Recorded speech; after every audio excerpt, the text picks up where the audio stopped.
এক সময় যেখানে আকাশ পাহাড় চুম্বন করত এবং নদী বনের জন্য লুলাবি গাইত, সেখানে এলমসুর নামে একটি রাজ্য ছিল। এই মোহনীয় দেশ সেরাফিনা নামে একজন জ্ঞানী এবং দয়ালু রানী দ্বারা শাসিত হয়েছিল, যিনি তার সমস্ত প্রজাদের প্রিয় ছিলেন। তার সৌন্দর্য ছিল অতুলনীয়, কিন্তু তার করুণা এবং প্রজ্ঞাই তার লোকদের হৃদয়কে সত্যিকার অর্থে মোহিত করেছিল।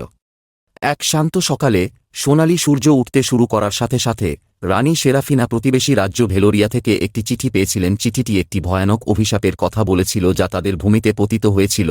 এক সময়ের প্রাণবন্ত বাগান, তাদের সমৃদ্ধির উৎস, পাথরে পরিণত হয়েছিল ফুল, গাছ, এমনকি মাটিও এখন গ্রানাইটের মতো নিষ্প্রাণ। ভেলোরিয়ানরা সাহায্যের জন্য অনুরোধ করেছিল, জেনেছিল যে শুধুমাত্র রানী সেরাফিনার কাছে এই ধরনের মন্ত্র ভাঙার জাদু আছে। তাদের দুর্দশা দেখে রানী সেরাফিনা তার সবচেয়ে বিশ্বস্ত উপদেষ্টাকে ডেকে পাঠালেন, আরিয়ন নামে একজন পুরানো জাদুকর। একসাথে তারা ভেলোরিয়ায় যাত্রা করার এবং অভিশাপ তুলে নেওয়ার একটি পরিকল্পনা তৈরি করেছিল। সেরাফিনা তার পান্না সবুজ রঙের পোশাক পরে আরিয়নের সাথে যাত্রা করল। তার রাজকীয় সাদা ঘোড়া লুনাতে চড়ে ফিসফিস করা জঙ্গলের মধ্য দিয়ে এবং স্ফটিক স্বচ্ছ স্রোতের উপর দিয়ে। যখন তারা ভেলোরিয়ার কাছাকাছি এসেছিল, বাতাস দুঃখে ভারী হয়ে উঠল এবং আকাশ অন্ধকার হয়ে গেল, যেন বাগানের ভাগ্যের শোক একসময়ের লীলাভূমি এখন পাথরের একটি ভজনকর মুখনাট্য। ভেলোরিয়ান রাজা, একজন ক্লান্ত এবং হতাশাগ্রস্ত ব্যক্তি, তার চোখে আশার ঝলক নিয়ে সেরাফিনাকে স্বাগত জানালেন। সেরাফিনা পেট্রিফাইড বাগানের কাছে এলো।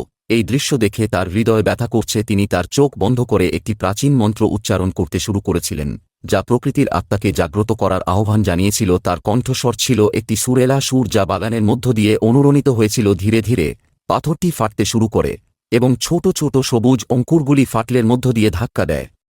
কিন্তু বাগানটি পুনরুজ্জীবিত হতে শুরু করার সাথে সাথে মাথার উপর একটি অন্ধকার ছায়া নেমে আসে। এটা ছিল মোরগাথ, সেই দুষ্টু জাদুকর যে অভিশাপ দিয়েছিল সেরাফিনার উপর। নামার সাথে সাথে তার চোখ ক্রোধে জ্বলে উঠল।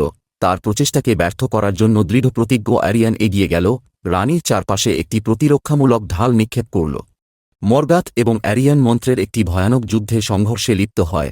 তাদের জাদু অন্ধকার আকাশকে আলোকিত করে। সেরাফিনা নিরুৎসাহিত, তার মন্ত্র অবিরত, তার কণ্ঠস্বর প্রতিটি শব্দের সাথে শক্তিশালী হয়ে উঠছিল। বাগান সাড়া দিল, ফুল ফুটেছে এবং গাছগুলো তাদের পাতা উড়িয়ে দিচ্ছে রঙের দাঙ্গায়।